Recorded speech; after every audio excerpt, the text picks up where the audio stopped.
Join Sid for this edition of It's Supernatural. Welcome to my world. Bienvenue dans mon monde où c'est naturellement surnaturel. Je ne voudrais pas être n'importe où ailleurs. Je ne voudrais pas faire autre chose parce que j'aime le royaume surnaturel beaucoup plus que la puanteur du royaume temporaire dans lequel la plupart des gens sont. Je préférerais être dans le royaume céleste parce que c'est là que je vais passer l'éternité. Et la plupart des gens parlent d'un bon jeu, mais ils ne sont pas là. Mais je suis là. Et vous allez être là si vous écoutez assez longtemps. Les démons ont pris ma prochaine invitée surnaturellement et l'ont élevée au rang de top danseuse de télévision dans le souci de propager l'évangile du New Age, ce qui est contraire au mot évangile qui signifie bonne nouvelle, la bonne nouvelle de la vérité.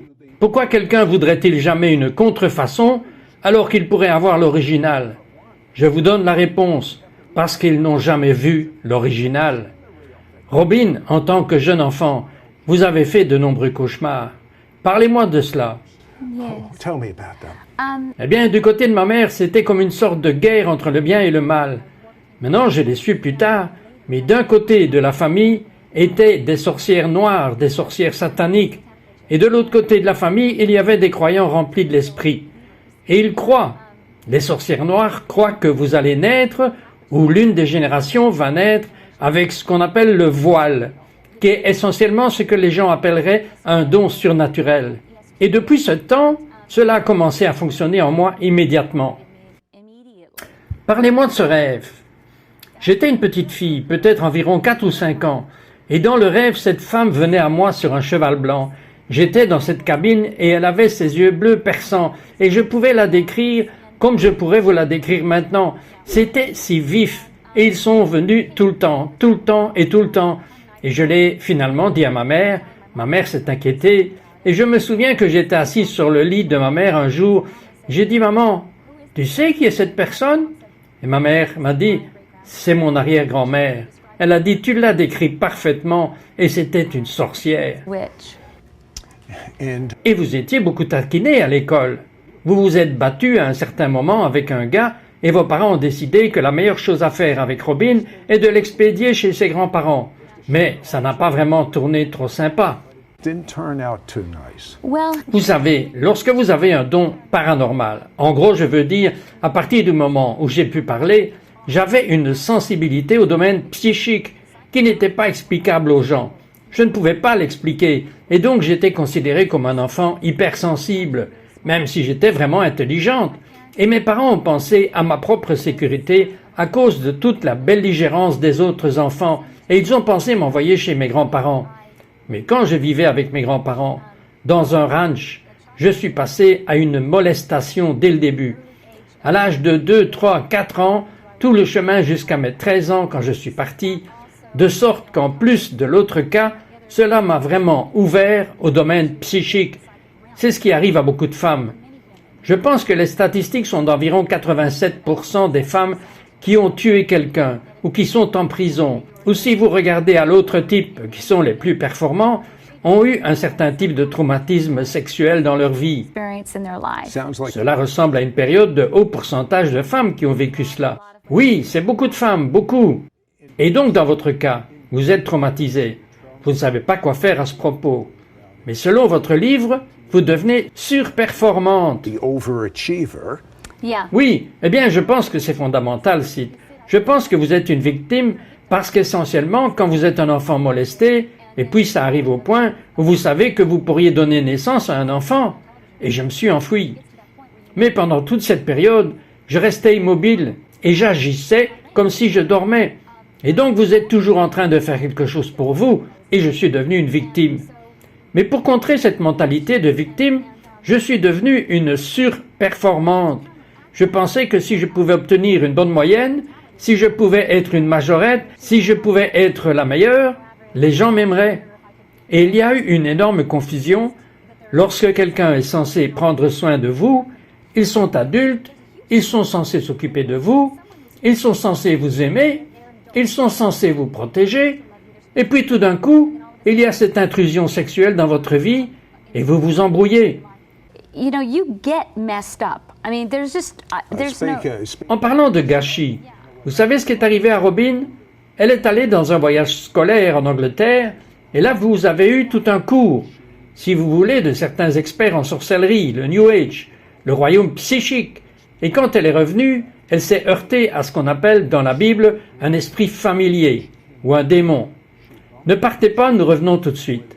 Called in the Bible a familiar spirit or a demon. Don't go away. We'll be right back after this word. We'll be right back to It's Supernatural.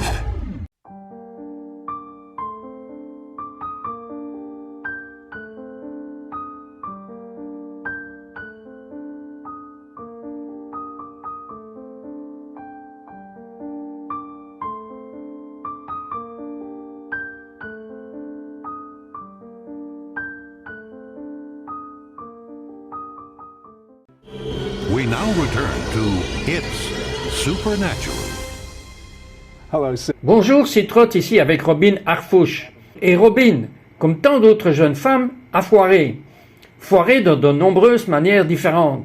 Elle a été abusée sexuellement, elle est devenue une surperformante pour avoir le contrôle quelque part sur sa vie.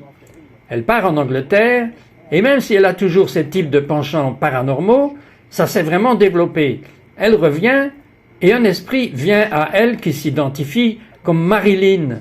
Et cet esprit dit qu'elle peut devenir une meilleure danseuse. Elle travaille dur, mais ce qui vous est arrivé était au-delà du travail acharné. Vous n'aviez jamais dansé avant. never danced before. No, Non, je veux dire, un danseur professionnel doit normalement commencer quand il est enfant. Et j'ai commencé à 18 ans. Et j'ai été immédiatement accepté dans une compagnie américaine de danse, qui est une grande entreprise qui va dans le monde entier. Et ils m'ont prise comme une danseuse de caractère. Mais ensuite, ils ont juste commencé à me former pendant probablement 5 ans d'études de 25 à 40 heures par semaine, et je suis devenu une professionnelle. Puis mon premier travail a été sur Solid Gold, qui était une émission de télévision des années 80. it was a television show in the 80s. Who would Qui étaient les vedettes de cette émission? C'était Dionne Warwick, pour commencer, et ensuite Marilyn McCoo, qui a pris le relais ensuite. Mais vous ne deviez jamais aller aussi loin. Mais la chose qui est si incroyable pour moi, c'est que quelqu'un qui est très élevé à Hollywood avait votre numéro de téléphone. Parlez-moi de cela. your telephone number? Tell me about that. Sid, Sid, je dois vraiment être direct avec vous à propos de cette situation. Vous savez, lorsque vous regardez maintenant et que vous voyez des choses géniales qui sont faites par des gens célèbres, je crois que leur cœur est après Dieu. Je le crois de tout mon cœur et je crois en ce qu'ils font. Et c'est ce que cette entité ou cet esprit m'a appris. C'est qu'une fois que je vous donne une plateforme, puis le directeur est venu. Il avait mon numéro de téléphone sur sa fiche d'appel personnelle pour me téléphoner. Il ne savait pas comment c'était arrivé là. Nous nous sommes rencontrés. C'était comme un incroyable lien. La spiritualité n'est pas seulement réservée aux chrétiens. Je pense que les gens paniquent à ce sujet. Mais l'essentiel est que je cherchais une réalité. Je cherchais la vérité. Je ne cherchais pas tellement la puissance, avoir du pouvoir sur les gens, mais je voulais de l'honnêteté, je voulais la vérité. Je voulais trouver Dieu, je cherchais Dieu. Cet homme et moi avons été connectés sur la base de Dieu, et il a dit que Dieu lui parlait, qu'il lui avait montré que mon esprit guide était Marilyn Monroe. Vraiment, qu'il représentait quand elle était sur la côte ouest. Il était son manager, et à partir de ce point, il a commencé à me propulser à l'avant-garde de l'industrie du divertissement. Et vous savez quoi, Sid? C'est un long processus, mais j'étais juste au milieu de celui-ci. Il a travaillé avec Shirley MacLaine. Il était le manager de Shirley MacLaine aussi. Et puis, lorsque Dean Martin était vivant, il était le manager de Dean Martin. Jane Kelly. Il a géré Jane Kelly. Il a dirigé Michael Jackson pour le cinéma. Qu'est-ce qu'il voulait faire avec vous? Il voulait que je devienne une nouvelle Shirley MacLaine. to Shirley MacLaine because Un joueur de flûte, une canalisation du New Age. New Age. yeah, Oui, et je veux dire, c'était cool. Mais en même temps, mon truc était jouer, chanter, danser. Et oui, j'avais ce don. Mais je ne voulais pas mettre ce don à l'avant-garde de ma vie. Mais il l'a vraiment fait. Et fondamentalement, le deal était, vous propagez le mouvement New Age qui, quand on m'a parlé sur le mouvement New Age, et quand j'ai eu 18 ans, ce mot n'était même pas dans la terminologie. Et donc on m'a appris ce mouvement New Age quand il n'était même pas disponible. Et alors je devenais, comme je vous parle en ce moment de notre Messie, je deviendrais le genre de personne qui ferait du bon travail. Les émissions de télévision continueraient. Je dirais, regardez, je connais Dieu, vous pourriez connaître Dieu. Les gens me regardaient et voudraient suivre ce que je faisais. Et c'était ça le plan. Follow what I do. And that was the plan. Now, Maintenant, il insistait pour que vous appreniez à avoir un esprit à l'intérieur de vous qui parlerait à travers vous. Mais cela vous a fait vous arrêter. D'où cela vient-il? but that turned you off. How come? Well, Bien, parce qu'il y a une chose qui s'appelle challenging, canalisation. Et alors, ce que vous faites, c'est que vous êtes réellement ouvert et vide de tout. Et vous permettez à une entité spirituelle d'entrer en vous et à parler à travers votre bouche. C'est du très haut niveau du mouvement New Age. Et donc, il voulait que j'atteigne ce niveau. Et quand vous êtes dans cette position, vous pouvez prophétiser, vous pouvez mettre la main sur les gens, qu'on appelle la guérison légère, vous pouvez lire les cartes de tarot, vous pouvez essentiellement regarder une personne et voir si elle est malade. Vous pouvez regarder dans son corps et voir des lieux. Je veux dire, je sais que ça paraît fou, mais vous pouvez le faire. C'est donc ce qu'il voulait, me le faire faire à plein temps, plus tout le jeu d'acteur, chanter et danser. the whole acting, singing, dancing. Dans votre livre, vous décrivez ce qu'étaient vos réunions de canalisation. Qu'avez-vous observé? Meetings was like. What Yeah. did you observe? Eh bien, ils m'ont envoyé à la vallée du Moulin, qui est un peu comme un lit chaud pour le New Age. Je suis entré dans la chambre et il y avait 24 autres médiums là-bas. Et c'est comme cela qu'ils m'ont appelé, un médium. Et une femme entra, qu'on aurait dit qu'elle était comme votre voisin de palier, comme le genre de rouleau rose dans les cheveux, et elle s'est assise. Et quand elle s'est assise, j'ai eu la nausée dans mon estomac, et tout d'un coup je me suis senti paralysé, comme si je ne pouvais pas bouger. Et elle a commencé à parler, et hors de sa bouche est sortie cette voix mâle, gutturale, profonde, mais qui avait une présence qui m'a littéralement paralysé. Paralyzed me. So So- you Donc vous ne vouliez pas avoir de rôle là-dedans, et je ne la blâme pas. Je ne veux pas faire partie de cela. Et quand elle a dit cela à son manager, tout l'enfer s'est déchaîné.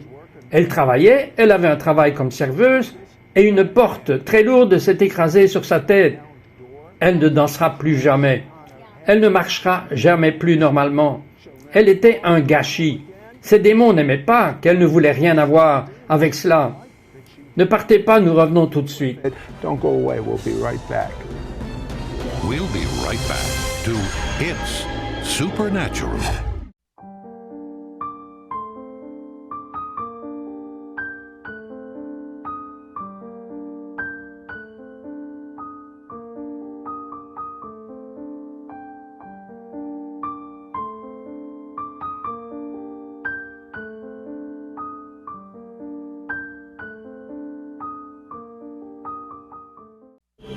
We now return to It's Supernatural. Hello, Sid. Bonjour, c'est Trott avec Robin Harfouche. Et Robin était préparée pour être un porte-parole de New Age à Hollywood. Elle a atteint la célébrité. Elle était l'une des meilleures danseuses à la télévision, mais elle a refusé d'aller tout le chemin avec le New Age quand elle a vu quelqu'un canaliser sa voix et sa voix a changé. Et c'était juste méchant et laid, et elle ne voulait rien avoir avec cela. Et donc ces démons ont fait tomber une lourde porte sur son dos. Et qu'est-ce qui n'allait pas avec vous, physiquement, après cela? On her, and what was wrong with you physically after the door fell? Well, Eh bien, j'étais dans le restaurant Sonny Bonos à Los Angeles, et la porte utilitaire est sortie de ses gonds et m'a frappé comme un marteau, et je me suis réveillé 6 semaines plus tard. 6 semaines plus tard? 6 semaines plus tard, à l'hôpital Cedars-Sinai, et j'étais attaché au lit parce que j'avais des transfusions toutes les heures. J'avais de la morphine dans un bras, et puis il me nourrissait par voie intraveineuse dans l'autre bras. Et j'étais totalement paralysé du côté gauche. J'avais perdu l'usage de mes bras et de mes jambes. La motricité de mon cerveau avait été disloquée du reste de mon corps. Donc, comme si mon cerveau voulait dire à la main de faire quelque chose qu'elle ne ferait tout simplement pas. you know. Could you Auriez-vous pu danser à l'avenir? No. Non, non. I had 23 dollars. J'ai eu 23 médecins. Et après cela, après les soins intensifs, après la rééducation, après des mois et des mois à faire tout ce qu'ils pouvaient faire pour moi, 23 médecins m'ont dit, vous serez comme ça le reste de votre vie. J'avais 28 ans et j'étais dans une chaise roulante. Donc vous êtes rentré chez vous. Vous étiez déprimé. Vous étiez sur le point de vous suicider. Et la sonnerie de téléphone a sonné. Qu'est-il arrivé? Eh bien, c'est un merveilleux gars qui est un gars juif, qui est un croyant né de nouveau, qui a été sauvé dans l'église presbytérienne. Qu'est-ce qu'un gentil juif fait dans une église presbytérienne? Dieu merci! Et il était dans une banque rock'n'roll. Et alors il m'a appelé et il m'a dit, voulez-vous venir à l'église avec moi ce soir? Maintenant, vous savez, je ne suis pas le genre de personne à qui vous demandez pour aller à l'église.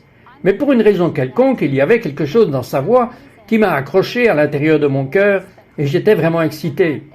Et je ne savais pas pourquoi j'étais excité, parce que je ne suis pas d'église. Je ne suis jamais allé à l'église. Et peut-être dans une cathédrale catholique, quelque part en Europe ou quelque chose comme ça.